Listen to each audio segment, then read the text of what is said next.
In this video, we're going to be talking about a really untouched topic when you're struggling with binge eating, which people don't really talk about or are a bit too shy to talk about. If you're struggling with binge eating, it's something that you probably struggle with. If you don't struggle with binge eating and you know someone else does, then please speak to them about this.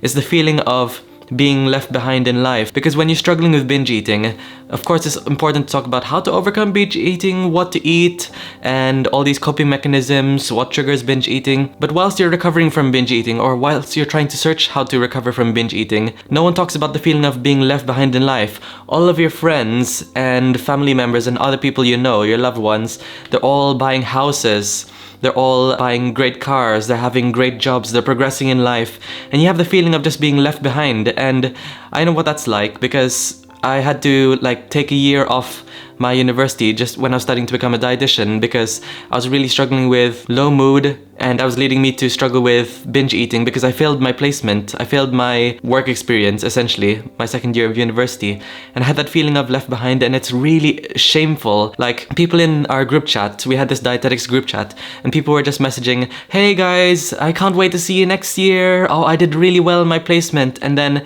people are asking each other, "Oh, how did you do? How did you do?" And people are starting to message me, "Oh, Jonathan, I can't wait to see you next year. Finally, we did it." And I was so stunned. I just didn't even know what to say. I just wanted to hide up and curl up into a ball. I had this feeling of being left behind. And deep down, the issue was low mood, because I was struggling with trying to remember things, and then felt like you're walking on glass.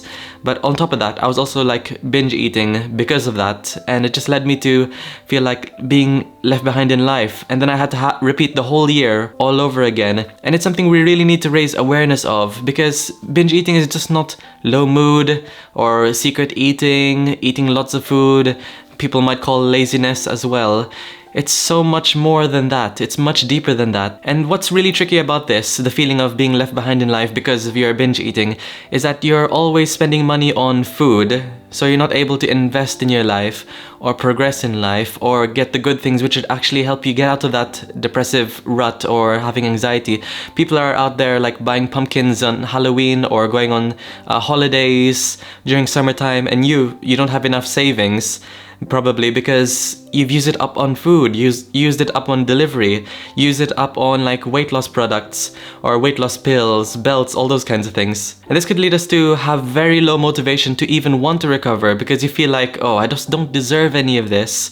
And maybe this is not the case for you, but maybe I'm just speaking it from my experience. It's really difficult to get out of this rut. And if you know someone who's struggling with binge eating, please be kind to them, please be empathetic, because they're struggling with the feeling of being left behind in life, having no motivation, struggling financially, struggling mentally, even struggling physically, because this terrible cycle even perpetuates for you to have high cholesterol levels, if you have diabetes, high blood sugars, because you're constantly binge eating again and again and again, and your weight is going up and up and up, and it's just a terrible cycle. And I feel so much empathy for people who are currently struggling with binge eating right now. So for an action point, where does this leave us? I want you to think about two choices in life, and these are going to be really difficult choices.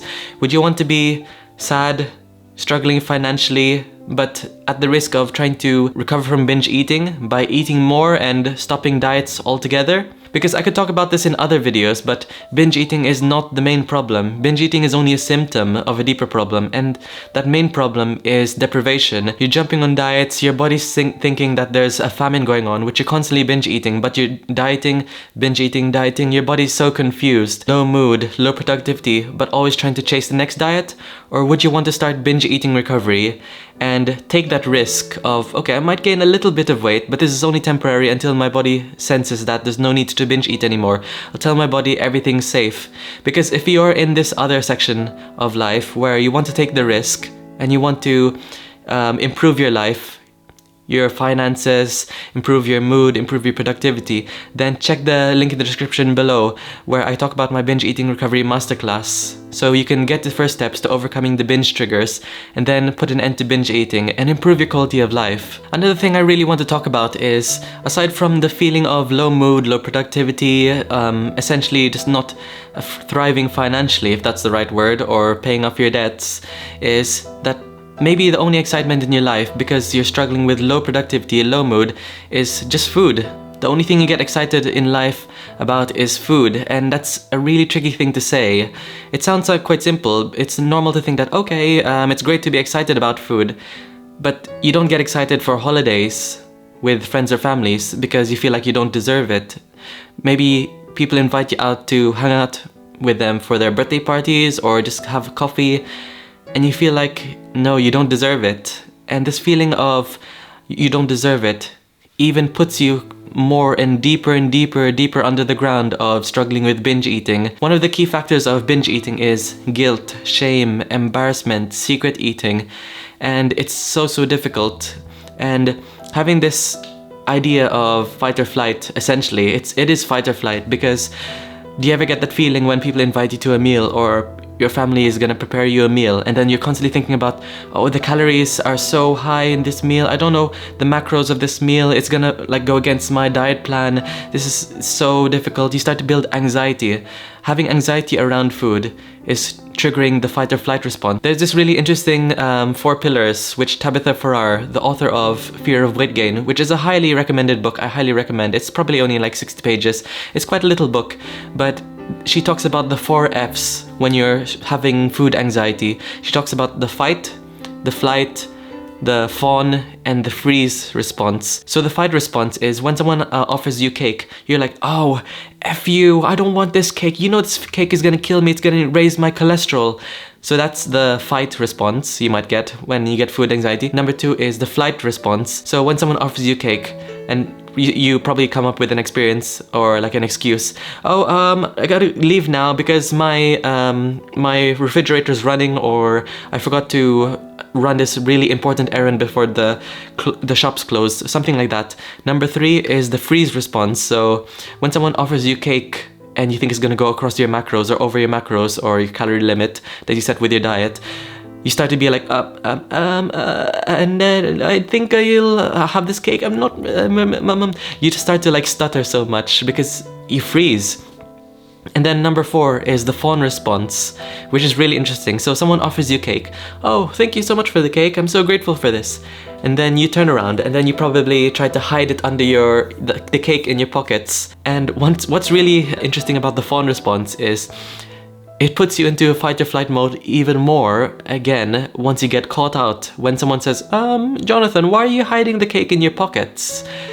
And then you start to like flight, you start to run away or make an excuse to leave the party ASAP. It's a really tricky situation. And I just wanted to make this video to raise awareness that binge eating is making you feel left behind in life. It's leading you to just become left behind in life while other people are progressing. And it's so tricky because the interesting thing is, food can have so much of a grip on you, and when I struggle with binge eating, so many factors can pull you down. It's not just one thing, it's not just binge eating pulling you down. Binge eating is like a root cause which can perpetuate low mood, low productivity, financial difficulties with your health, medically, and even like spiritually as well, because the feeling of just being mindful or maybe going to church or going to different communities, it pulls you away from going to them, because whenever there's food involved, then you just don't want to be around those places. You want to isolate yourself, which in turn people might take as, oh, Jonathan's isolating himself from me, maybe he doesn't like me anymore. It's a terrible cycle, and I hope you really are aware of these problems. And if you know someone who's struggling with binge eating, I want you to raise awareness of this and share this video, or even just maybe just give someone an offering hand, like, is everything okay? Are you actually okay? Because the truth is, if someone's struggling with binge eating, they're actually not okay. It's not just a food war, it's much deeper than that. So I'd just like to thank you once again for watching this video, and if you really enjoyed this video, you'll really enjoy this one over here. Yeah, I just want you to raise awareness of that. And once again, if you want to escape the clutches of binge eating, because there's no diet that will ever overcome binge eating, then check the link in the description for the Binge Eating Recovery Masterclass, which is completely free. It's an hour-long webinar which I created for you. Lots of slides and lots of resources on how to overcome binge eating, and I'll see you in the next video. See ya!